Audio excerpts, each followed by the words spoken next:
పెదబాల శిక్షకు స్వాగతం. ముదాకరాత్తమోదకం సదా విముక్తి సాధకం కళాధరావతంసకం విలాసి లోకరక్షకం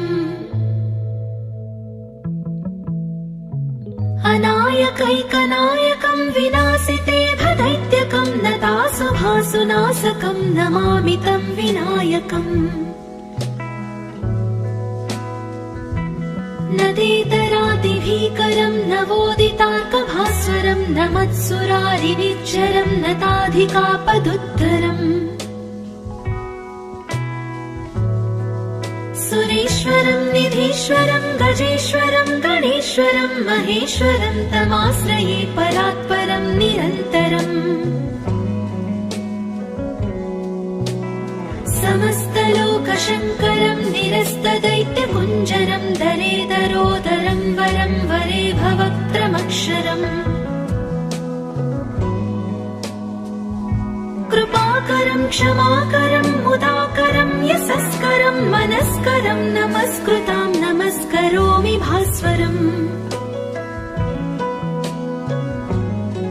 అకించనార్తిమార్జనం చిరంతనోక్తిభాజనం పురారి పూర్వనందనం సురారి గర్వచర్వణం. ప్రపంచనాశభీషణం ధనంజయాదిభూషణం కపోలదానవారణం భజే పురాణవారణం. నితాంతకాంతదంతకాంతిమంతకాంతకాత్మజం అచింత్యరూపమంతహీనమంతరాయ కృంతనం.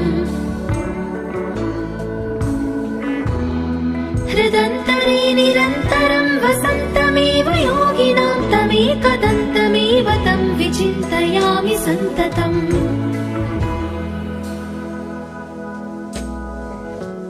महागणेश पञ्चरत्नमादरेण योऽन्वहं प्रजल्पति प्रभातके हृदि स्मरन् गणेश्वरम्.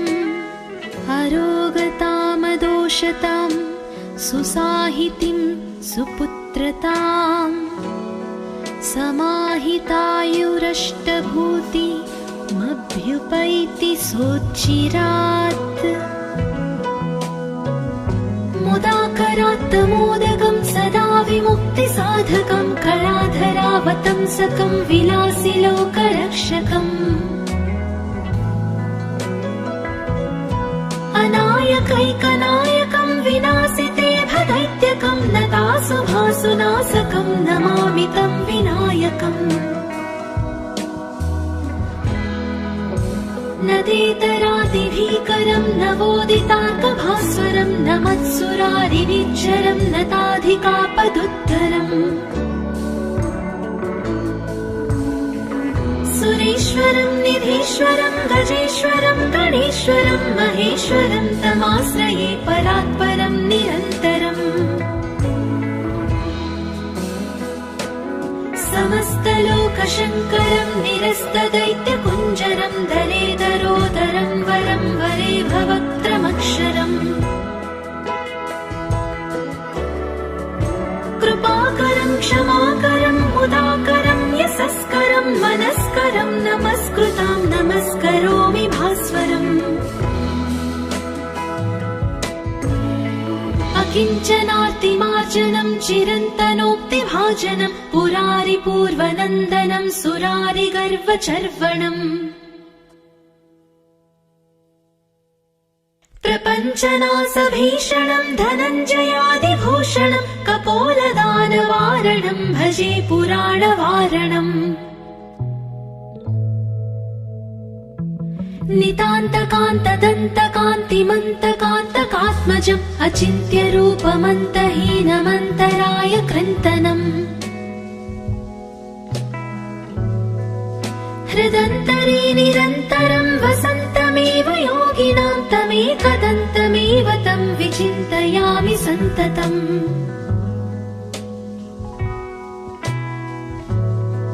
महागणेश पञ्चरत्नमादरेण योऽन्वहं प्रजल्पति प्रभातके हृदि स्मरन् गणेश्वरम्. अरोगताम कृपाकरक्षमाकरमुदाकरक्षमाकरमदोषतां सुसाहितिं सुपुत्रताम् समाहितायुरष्टभूतिमभ्युपैति सोच्चिरात् मुदाकरात् मोदकं सदा विमुक्तिसाधकं कलाधरावतंसकं विलासिलोकरक्षकम् अनायकैकनायकं विनाशितेभदैत्यकं नतासुभासुनाशकं नमामि तं विनायकम् नदेतरातिभीकरं नवोदितार्कभास्वरं नमत्सुरारिनिच्चरं नताधिकापदुद्धरम् सुरेश्वरं निधीश्वरं गजेश्वरं गणेश्वरं महेश्वरं तमाश्रये परात्परं निरन्तरम् समस्तलोकशङ्करं निरस्तदैत्यकुञ्जरं दरेदरोदरं वरं वरे भवक्त्रमक्षरम् कृपाकरं क्षमाकरं मुदाकरं यशस्करं मनस्करं नमस्कृतां नमस्करोमि भास्वरम् अकिञ्चनार्तिमार्जनं चिरन्तनोक्तिभाजनं पुरारिपूर्वनन्दनं सुरारिगर्वचर्वणम् प्रपञ्चनासभीषणं धनञ्जयादिभूषणं कपोलदानवारणं भजे पुराणवारणम् नितान्तकान्तदन्तकान्तिमन्तकान्तकात्मजम् अचिन्त्यरूपमन्तहीनमन्तराय कृन्तनम् हृदन्तरे निरन्तरं वसन्तमेव योगिनां तमेकदन्तमेव तं विचिन्तयामि सन्ततम्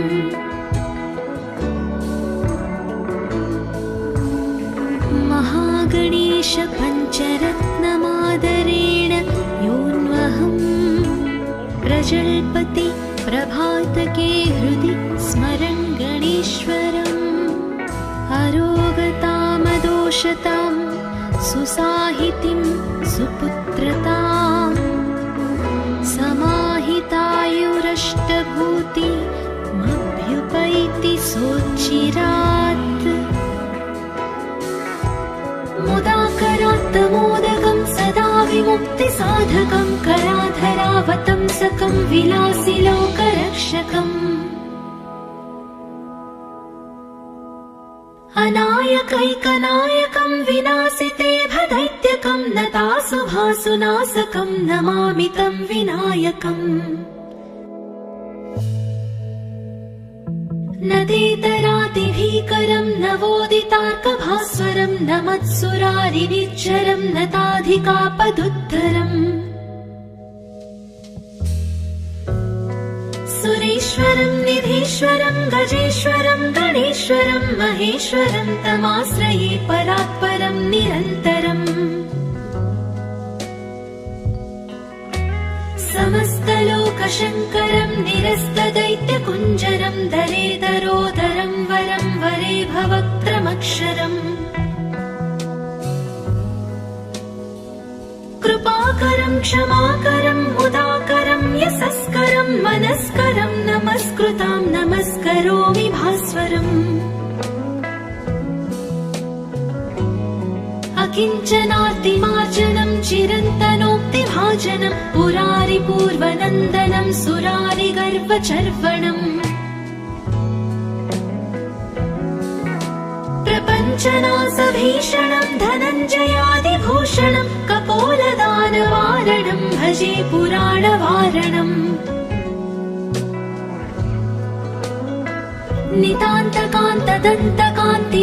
नितान्तकान्तदन्तकान्तिमन्तकान्तकात्मजम् अचिन्त्यरूपमन्तहीनमन्तराय कृन्तनम् हृदन्तरे निरन्तरं वसन्तमेव योगिनां तमेकदन्तमेव तं विचिन्तयामि सन्ततम्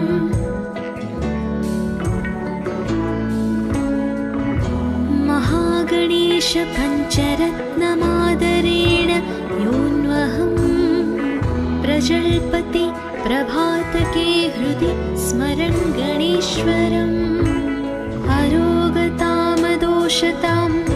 सुसाहितिं सुपुत्रताम् समाहितायुरष्टभूतिमभ्युपैति सोच्चिरात्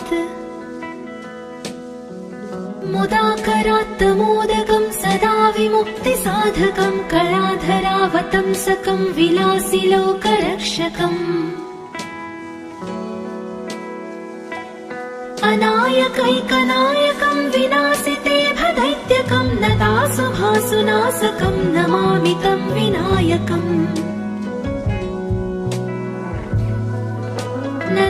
नदेतरातिभीकरं नवोदितार्कभास्वरं नमत्सुरारिनिच्चरं नताधिकापदुत्तरम् सुरेश्वरं निधीश्वरं गजेश्वरं गणेश्वरं महेश्वरं तमाश्रये परात्परं निरन्तरम् समस्तलोकशङ्करं निरस्तदैत्यकुञ्जरं दरेदरोदरं वरं वरे भवक्त्रमक्षरम् कृपाकरं क्षमाकरं मुदाकरं यशस्करं मनस्करं नमस्कृतां नमस्करोमि भास्वरम् अकिञ्चनातिमार्जनं चिरन्तनोक्तिभाजनं पुरारिपूर्वनन्दनं सुरारिगर्वचर्वणम् प्रपञ्चनासभीषणं धनञ्जयादिभूषणं कपोलदानवारणं भजे पुराणवारणम्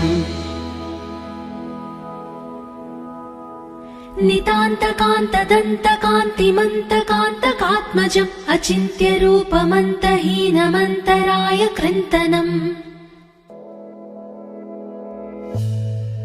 हृदन्तरे निरन्तरं वसन्तमेव योगिनां तमेकदन्तमेव तं विचिन्तयामि सन्ततम्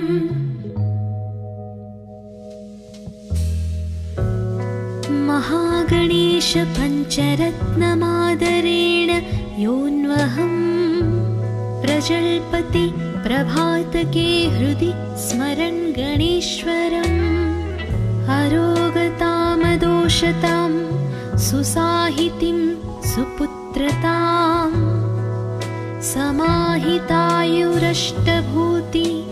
समाहितायुरष्टभूतिमभ्युपैति सोच्चिरात् मुदाकरात्तमोदकं सदा विमुक्तिसाधकं कलाधरावतंसकं विलासिलोकरक्षकम् अनायकैकनायकं विनाशिते भदैत्यकं नतासुभासुनाशकं नमामि तं विनायकम् नदेतरातिभीकरं नवोदितार्कभास्वरं नमत्सुरारिनिच्चरं नताधिकापदुत्तरम् सुरेश्वरं निधीश्वरं गजेश्वरं गणेश्वरं महेश्वरं तमाश्रये परात्परं निरन्तरम्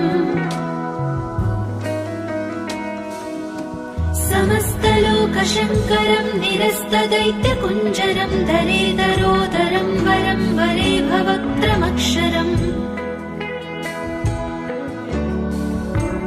कृपाकरं क्षमाकरं मुदाकरं यशस्करं मनस्करं नमस्कृतां नमस्करोमि भास्वरम् अकिञ्चनार्तिमार्जनं चिरन्तनोक्तिभाजनं पुरारिपूर्वनन्दनं सुरारिगर्वचर्वणम् प्रपञ्चनासभीषणं धनञ्जयादिभूषणं कपोलदानवारणं भजे पुराणवारणम्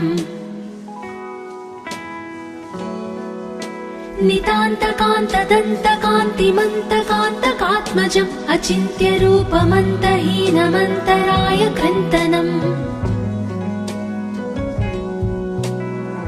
हृदन्तरे निरन्तरं वसन्तमेव योगिनां तमेकदन्तमेव तं विचिन्तयामि सन्ततम्।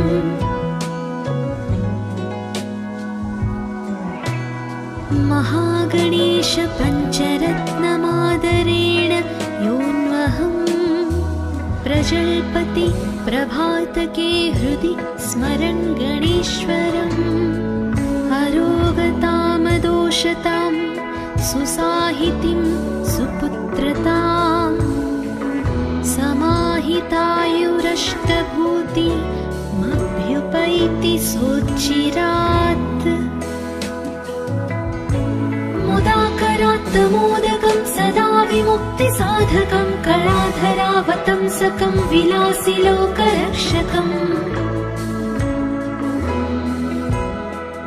अनायकैकनायकं विनाशिते भदैत्यकं नतासुभासुनाशकं नमामि तं विनायकम्। नदेतरातिभीकरं नवोदितार्कभास्वरं नमत्सुरारिनिच्चरं नताधिकापदुद्धरम्। सुरेश्वरं निधीश्वरं गजेश्वरं गणेश्वरं महेश्वरं तमाश्रये परात्परं निरन्तरम्। समस्तलोकशङ्करं निरस्तदैत्यकुञ्जरं दरेदरोदरं वरं वरे भवक्त्रमक्षरम्। कृपाकरं क्षमाकरं मुदाकरं यशस्करं मनस्करं नमस्कृतां नमस्करोमि भास्वरम्। अकिञ्चनार्तिमार्जनं चिरन्तनोक्तिभाजनं पुरारिपूर्वनन्दनं सुरारिगर्वचर्वणम्। प्रपञ्चनाशभीषणं धनञ्जयादिभूषणं कपोलदानवारणं भजे पुराणवारणम्। नितान्तकान्तदन्तकान्तिमन्तकान्तकात्मजम् अचिन्त्यरूपमन्तहीनमन्तराय कृन्तनम्। हृदन्तरे निरन्तरं वसन्तमेव योगिनां तमेकदन्तमेव तं विचिन्तयामि सन्ततम्।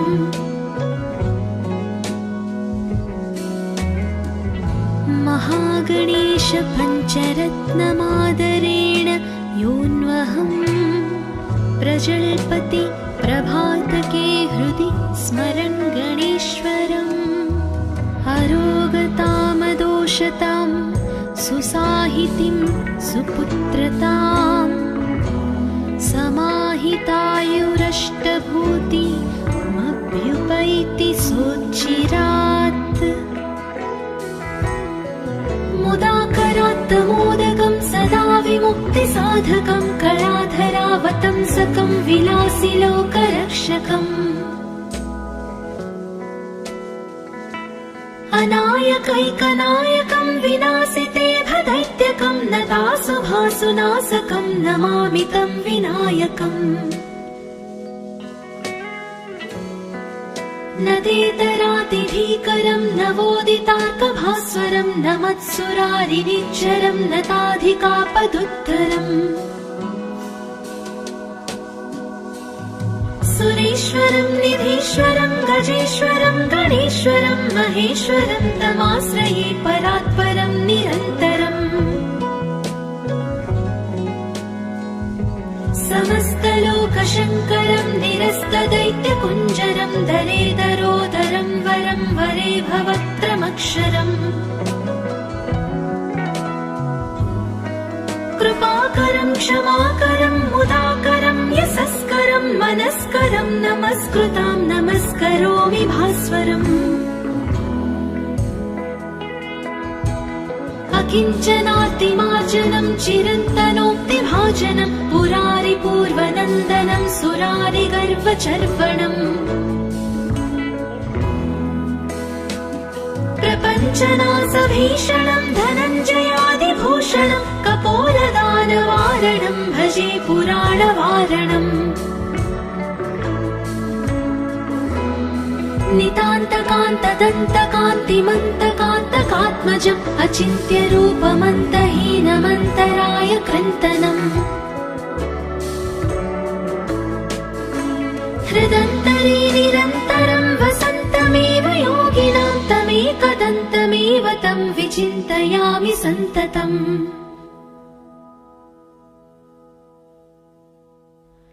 महागणेश पञ्चरत्नमादरेण योऽन्वहम् प्रजल्पति प्रभातके हृदि स्मरन् गणेश्वरम् अरोगतामदोषतां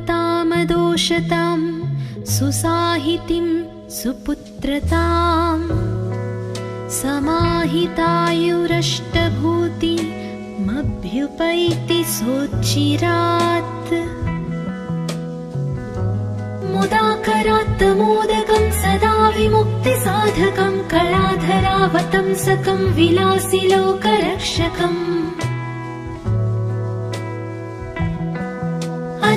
अनायकैकनायकं विनाशिते भदैत्यकं नतासुभासुनाशकं नमामि तं विनायकम्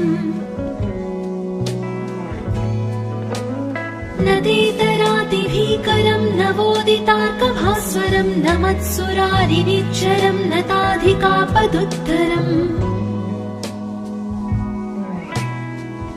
सुरेश्वरं निधीश्वरं गजेश्वरं गणेश्वरं महेश्वरं तमाश्रये परात्परं निरन्तरम्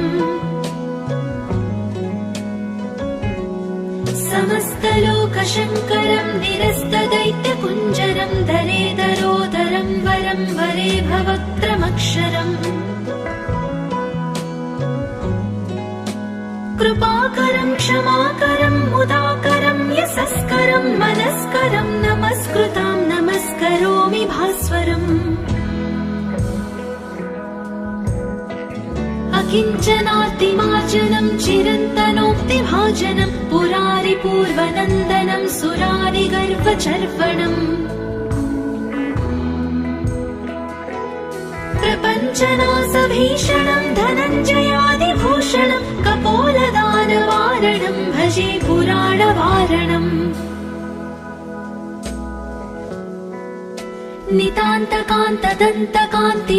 नितान्तकान्तदन्तकान्तिमन्तकान्तकात्मजम् अचिन्त्यरूपमन्तहीनमन्तराय कृन्तनम् हृदन्तरे निरन्तरं वसन्तमेव योगिनां तमेकदन्तमेव तं विचिन्तयामि सन्ततम्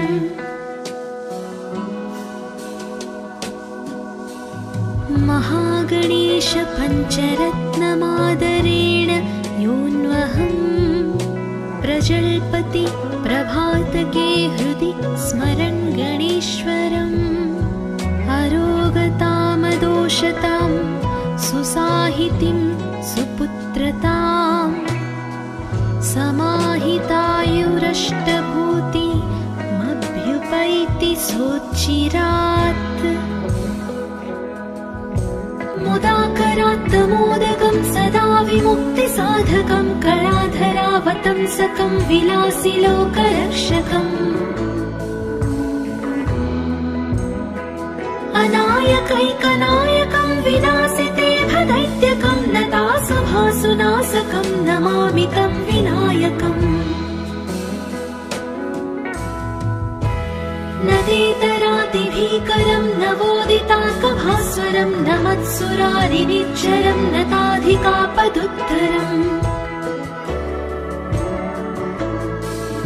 सुरेश्वरं निधीश्वरं गजेश्वरं गणेश्वरं महेश्वरं तमाश्रये परात्परं निरन्तरम्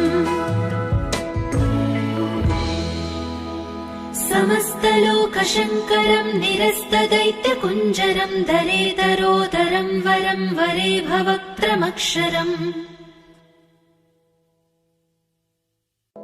कृपाकरं क्षमाकरं मुदाकरं यशस्करं मनस्करं नमस्कृतां नमस्करोमि भास्वरम्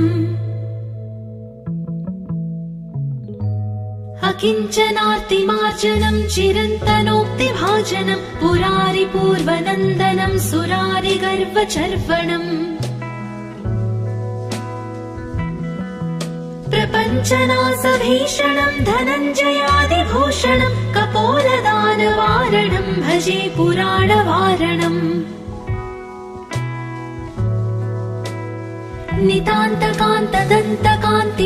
नितान्तकान्तदन्तकान्तिमन्तकान्तकात्मजम् अचिन्त्यरूपमन्तहीनमन्तराय कृन्तनम् हृदन्तरे निरन्तरम् वसन्तमेव योगिनां तमेकदन्तमेव तं विचिन्तयामि सन्ततम्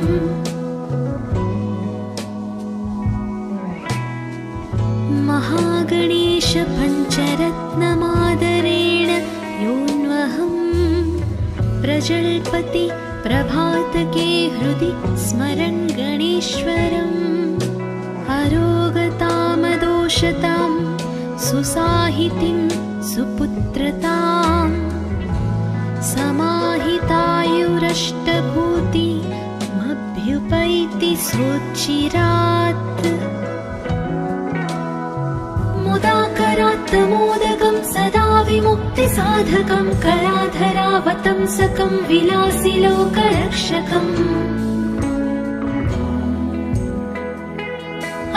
अनायकैकनायकं विनाशितेभदैत्यकं नतासुभासुनाशकं नमामि तं विनायकम्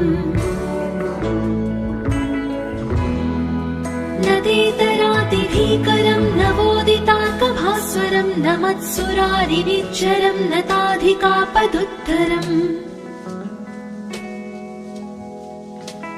सुरेश्वरं निधीश्वरं गजेश्वरं गणेश्वरं महेश्वरं तमाश्रये परात्परं निरन्तरम्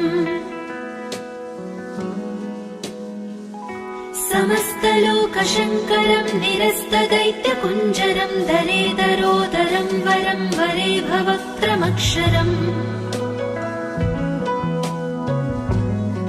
कृपाकरं क्षमाकरं मुदाकरं यशस्करं मनस्करं नमस्कृतां नमस्करोमि भास्वरम् अकिञ्चनातिमार्जनं चिरन्तनोक्तिभाजनं पुरारिपूर्वनन्दनं सुरारिगर्वचर्वणम् प्रपञ्चनासभीषणं धनञ्जयादिभूषणं कपोलदानवारणं भजे पुराणवारणम्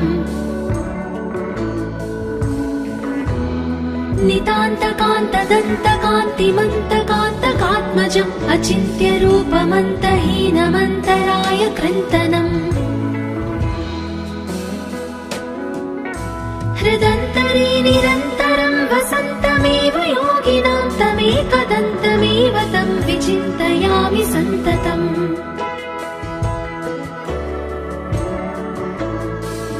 महागणेश पञ्चरत्नमादरेण योऽन्वहम् प्रजल्पति प्रभातके हृदि स्मरन् गणेश्वरम् अरोगतामदोषतां सुसाहितिं सुपुत्रताम् समाहितायुरष्टभूतिमभ्युपैति सोच्चिरात् मुदाकरात्तमोदकं सदा विमुक्तिसाधकं कलाधरावतंसकं विलासिलोकरक्षकम्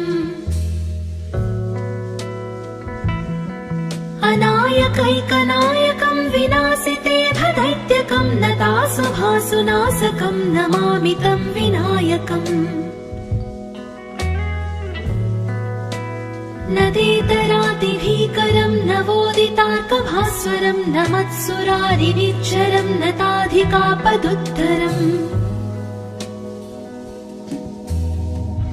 सुरेश्वरं निधीश्वरं गजेश्वरं गणेश्वरं महेश्वरं तमाश्रये परात्परं निरन्तरम् समस्तलोकशङ्करं निरस्तदैत्यकुञ्जरं दरेदरोदरं वरं वरे भवक्त्रमक्षरम् कृपाकरं क्षमाकरं मुदाकरं यशस्करं मनस्करं नमस्कृतां नमस्करोमि भास्वरम् प्रपञ्चनार्तिमार्जनं चिरन्तनोक्तिभाजनं पुरारिपूर्वनन्दनं सुरारिगर्वचर्वणम्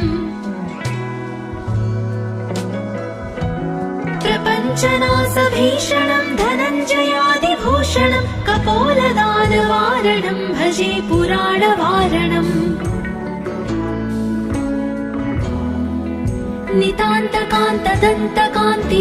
नितान्तकान्तदन्तकान्तिमन्तकान्तकात्मजम् अचिन्त्यरूपमन्तहीनमन्तराय कृन्तनम् हृदन्तरे निरन्तरं वसन्तमेव योगिनां तमेकदन्तमेव तं विचिन्तयामि सन्ततम्